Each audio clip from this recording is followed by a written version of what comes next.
我们先对于 Windows 第一种模式做一个介绍。Windows 它虽然是自己一套系统，跟传统 Unix 不太一样，但是因为开发的关系，也有人把Unix 使用的一些文字界面的这种程式，把它移植到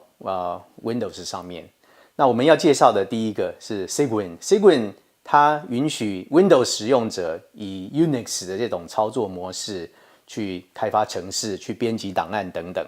那所以我们现在介绍一下如何安装 Cygwin 这套系统。好，现在我要介绍Cygwin 这套系统的安装方式。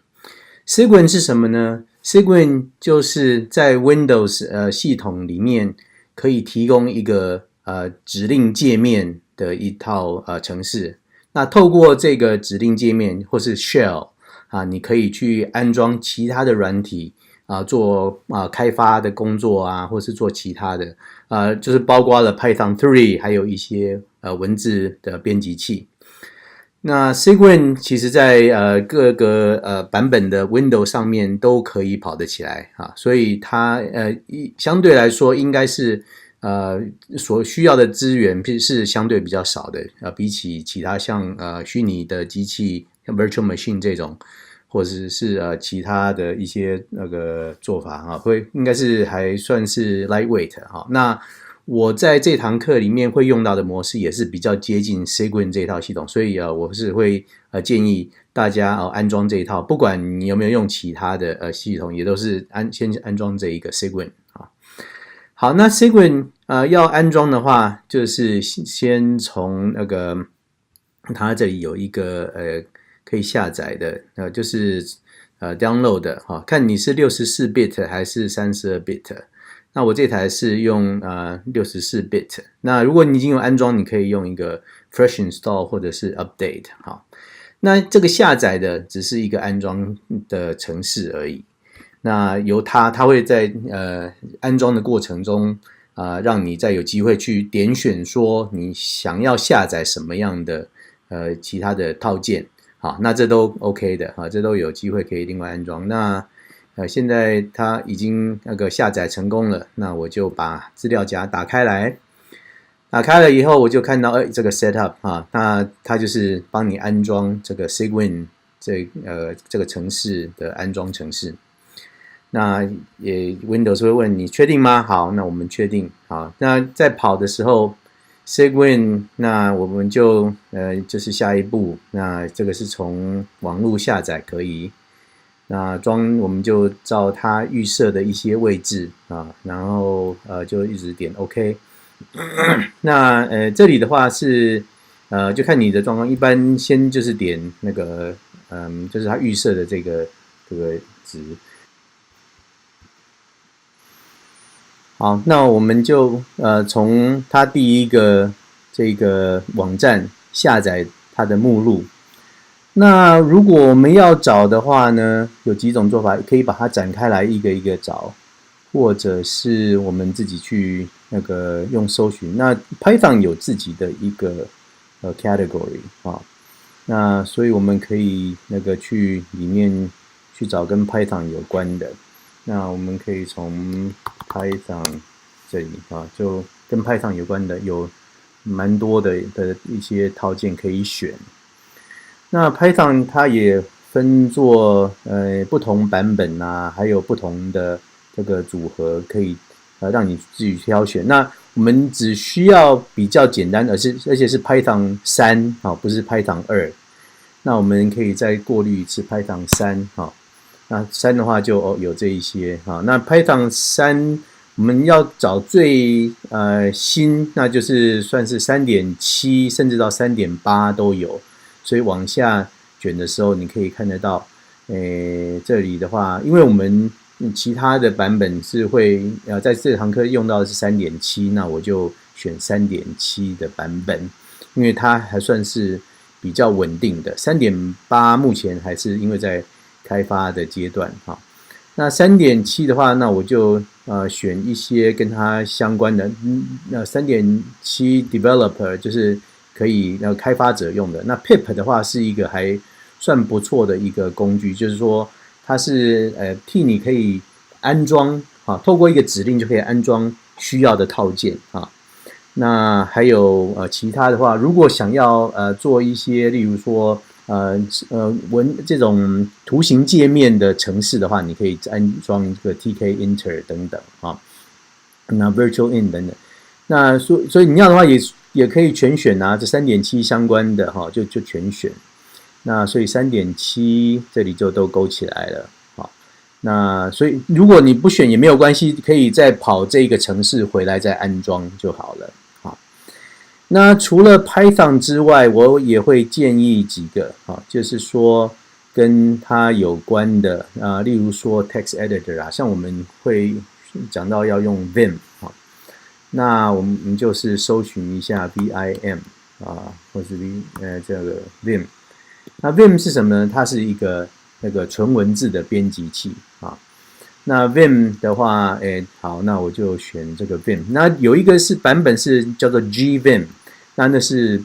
加了一些文字模式的。不过我们为了方便起见，我们就是还是直接就跑 Vim 就好了。那这些呢是有其他的，如果你觉得想要做完整的版本，那我就全部都加进去就好了那这个其他应该是还好，因为它如果有会需要用到的，它是会帮你直接就带进来。那还有什么呢？应该目前这样就可以了。好，那我就叫它继续下一步。那它就是说确定会帮你装这些东西进来还有就是 Bash Bash 也一起就装了嘛。那其他也许你没有选，可是都会用到。那所以这个安装器它就自己就帮你勾了这些，所以这个没有关系因为它知道说我要跑这一套程式的话，它还要需要什么东西，它都能帮你都规划好了。好，那这样子就让它去安装。那另一个做法是说，你如果已经安装了其他版本的 Python 例如说你用那个 idle 这一个安装器直接装在 Windows 然后或者是你用像那个叫做 Jupyter Notebook 这一套，它也会安装它自己版本。那你是可以就不用再另外再重装一套 Cygwin 版本的 Python， 这是 OK 的但是因为它会比较需要做一些细节的修改那个是等对你这个环境比较熟悉了以后，那我们再来可以尝试这个做法。但是比较稳定的做法就是说，你就在针对某一个环境，你就安装它那一个版本的这个程式，这样的话比较不会有出错的机会。好，那我们就让这个安装器去跑好，那过几分钟之后完成了安装，我们就会看到这个荧幕。那这个荧幕呢，就是说好，我可以结束了。结束之前，它有一个机会让这个程式帮你造一个等于捷径在你桌面上或是在这个 Start Menu 里面都可以加一个让你可以点选的一个这种 icon。那好，那我们就让它去完成。完成了以后，这个其实就可以把这个网页关掉然后我们可以到桌面上有看到一个 Cygwin 64 Terminal 那还有在 Start Menu 也会看到新安装的程式这个Cygwin 64 Terminal， 所以两个捷径是一样的那我们就好进去试试看。这个 Terminal 就是一个终端机，那它第一次就是进来以后就可以有这样子的一些设定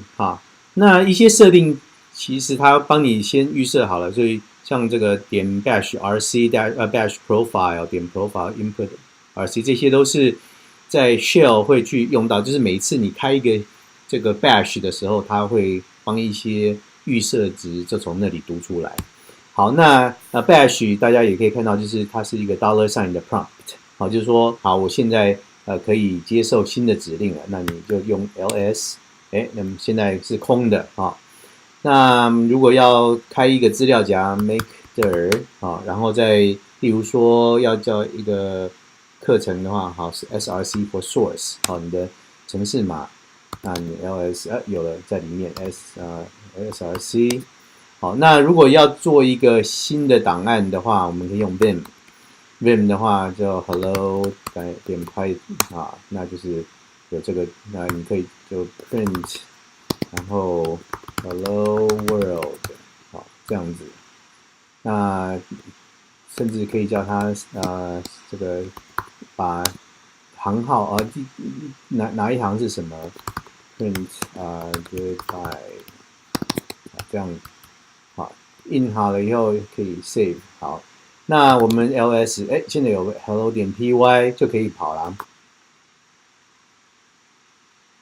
好，那如果要跑 Python 的话，我们可以就先看看有哪些版本的 Python 已经被安装好了，所以可以打 Python， 然后打一个 tab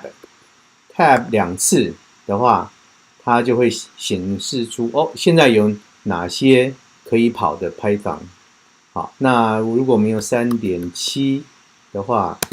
有没有呢？有，它有，就是我们刚刚安装好的。好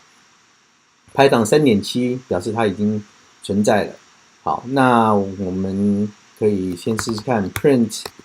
hello， 它可以做了。好，那如果要出去的话，在这种 bash 环境开启的 Python shell， 我们出去有几种方法，一个就是叫做 exit， 那另一种呢是用 Control D 压 Control， 然后不要放按 D， 它也是可以出来。如果是在 Windows 这个 DOS 的话，你要用 Control Z， 然后再一个 Return。好，没关系。那我们也可以用 Python 3.7 去跑 hello 点 py， 它就把刚刚我们打的那个程式就执行出来了。那所以表示这个是可以用的。好 ，Windows 使用者，如果你成功地安装了像刚刚所示范的，那这样子你就可以开始做这一堂课所需要做的一些程式的撰写和一些互动式的执行。这个是推荐给资工系的人所使用的一套环境。